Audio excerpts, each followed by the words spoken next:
So speaking on that, I think that's a good segue to go into. You told me a story about how Charlemagne the God got his name, and I thought that was interesting. I don't think people know that. Why would he call himself that based on what you're going to explain? What is he, 5'6"? Charlemagne? Yeah. Oh, I have no idea. Yeah, he's a little short guy. Look, uh, the real Charlemagne was an Adolf Hitler prototype, but an Adolf Hitler on steroids. He did ethnic cleansing all through Europe. He was a Franco-German. It meant Charles the Great. So this clown on the Breakfast Club is saying Charles the Great, the God. Charlemagne was a psychopath. Dang. There was one little episode where he went down to where the Basques still live, and they still had the old habit of cremating their dead.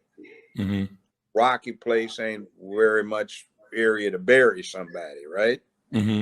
So he went down and he slaughtered 120, 125,000 of them because they cremated their dead. He did stuff like that.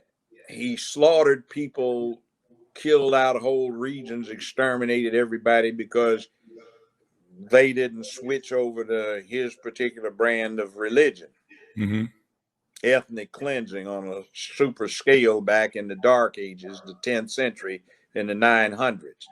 So that's who he's calling himself by, Charlemagne the God. Now, like, why would a black man name himself after a German psychopath? You got it? That's like saying, I'm Adolf the Great. No, they wouldn't let you say that. Yeah, but Charlemagne was worse. Yeah. That's crazy. You know, you had 500 years to it, and somebody's war criminal crimes against humanity type becomes a worthy of note because he exercised power. I think you're right about the attack on masculinity. Just like I don't particularly like Charlemagne and some of these charlatans, and you don't like some of your colleagues that are going the unmanly way. Yeah, well, go get into it. What you think about Charlemagne? What you think about him? Get into that. I know people waiting to hear Charlemagne and Stephen A. Smith. Punk ass with a punk name. What about Stephen A. Smith? You ever heard of him? Well, me and him got into it because to me, he puts a little disrespect on guys' names. He tried to make it singular about me and him. But as I try to get people to wake up and see, it's not about just me and him. He said something like, allegedly, I wouldn't trade Andrew Wiggins for a box of cereal. And to me, that just goes too far. What if Andrew Wiggins was trying to, go out and get some money off the court? And people listen to Stephen A. He got a big platform, and you've devalued this man's value like that by saying he's not worth a box of cereal. To me, that that goes beyond basketball when you're starting to dox people like that. Yeah, that's what they do. When they get a man that's a man, they try to down him. And if you badmouth somebody often enough, you get people adopting what they hear. So you get a negative impression. So what the deal is take the exemplars who behave like they're supposed to, and you get the people turned against that by telling lies, mistruths, exaggerations, and so forth. And they no longer listen to that individual, but they listen to the idiots. That's what that's about. I want you to do something too. Your message needs to get out. I want to invite you to my show, which is later today. I know you won't be able to do it today, but next week, and I'll give you the call-in number. Yeah, I'll be there. Okay, I'll give it to you. I'll text it to you. And there's another somebody that's one of your big fans, Dana Cumberlander. Okay. She's an intelligent woman. She's a grandmother, though she doesn't look like it. Kind of hot. She fusses a lot, but it's a good way to learn how to deal with it. She treats me cool, but she treats the guys at half step. She puts them in place, and act like a man up. She's all for that. And you need to deal with her. I'll give you her number. Okay. And there are a few other people, and there's another brother that I call our investigative reporter. He does it for everybody, and you ought to deal with him too. He's got a show, but he travels all over the country getting to the bottom of the stuff. That's Bernard Johnson.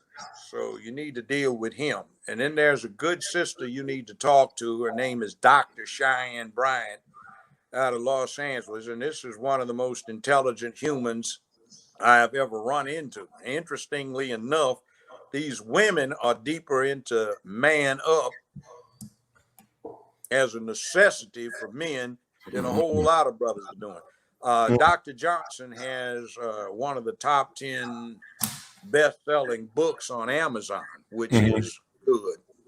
She's a clinical psychologist. She's one of these super people. God damn, that woman is man, movie star quality. And she got her bachelor's degree before she hit 20, got her master's before she got 21, and then got a PhD. And this is one of those super people that ought to be where Kamala Harris is, but she's a decent person.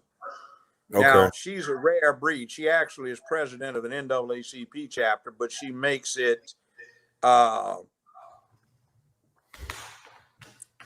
something else.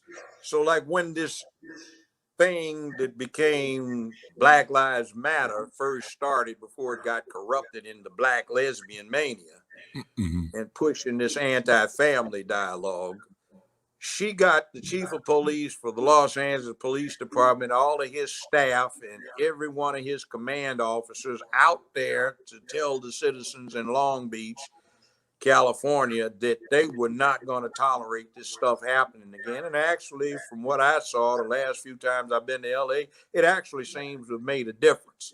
They're trying to recruit her to run for mayor of Los Angeles, like they have recruited me to run for mayor of Memphis in 2023. My slogan is JB in 2023. Okay. So anyway, some things need to be done. And we've got this Dana Cumberlander, Valerie Denise Jones. Oh, she's going to like you. She's the director of my show. She's a good looking woman. And by the way, former model, but you know what her problem is? She can't find a man. So, all of these attractive, intelligent women can't find a man.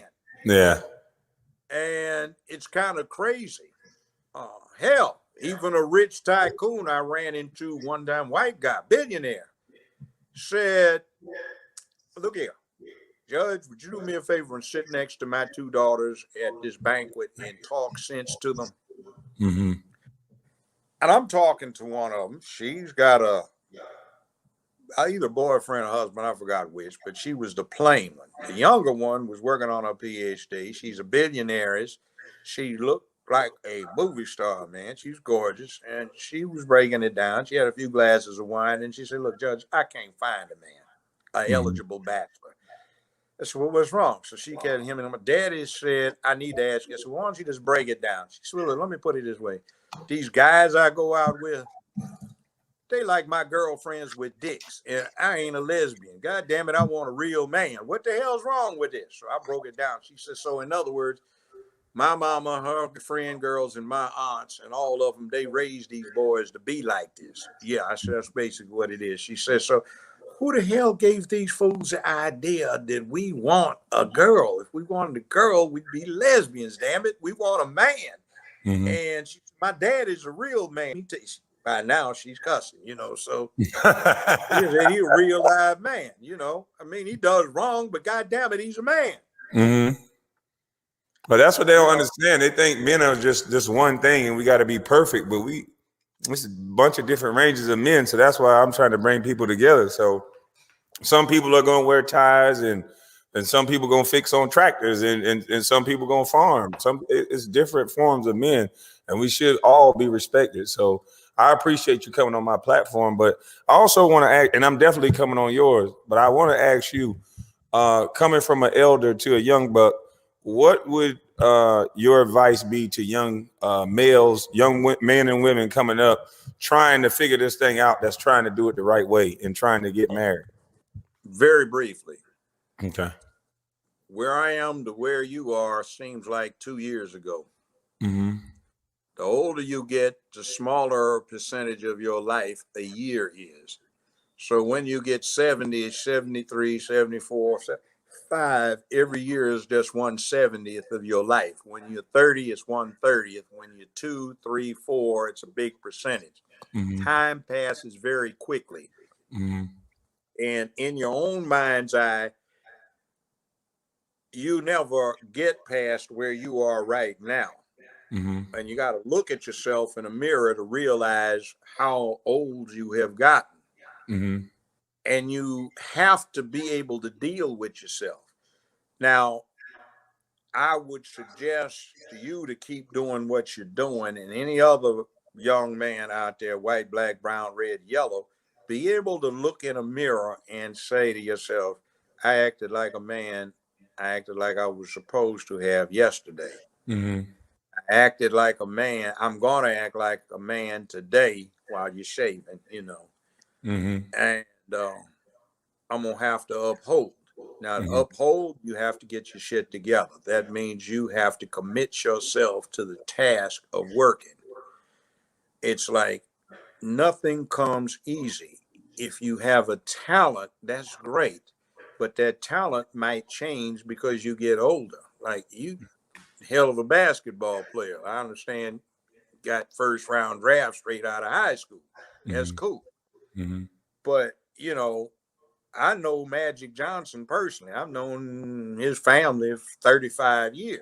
Mm-hmm. I met Michael Jordan, met some other people. Penny Hardaway, I was on his board of directors for his charity foundation. Mm-hmm.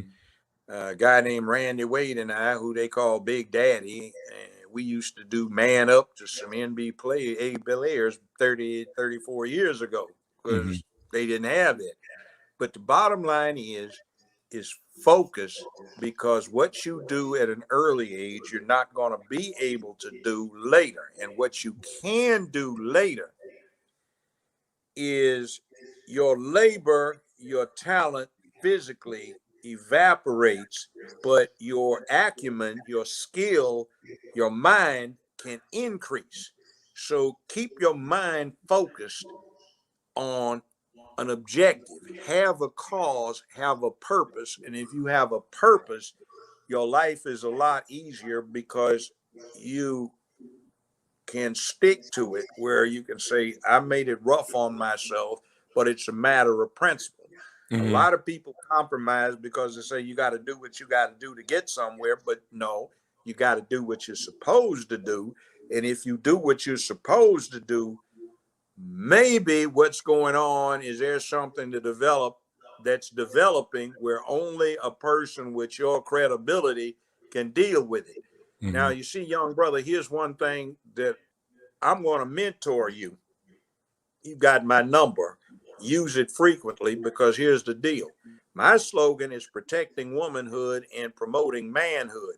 And to promote manhood, you promote it in yourself and your peers, but you have to bring up in school young men so they can take over when you're too old to do it or when your ass dies. Mm-hmm.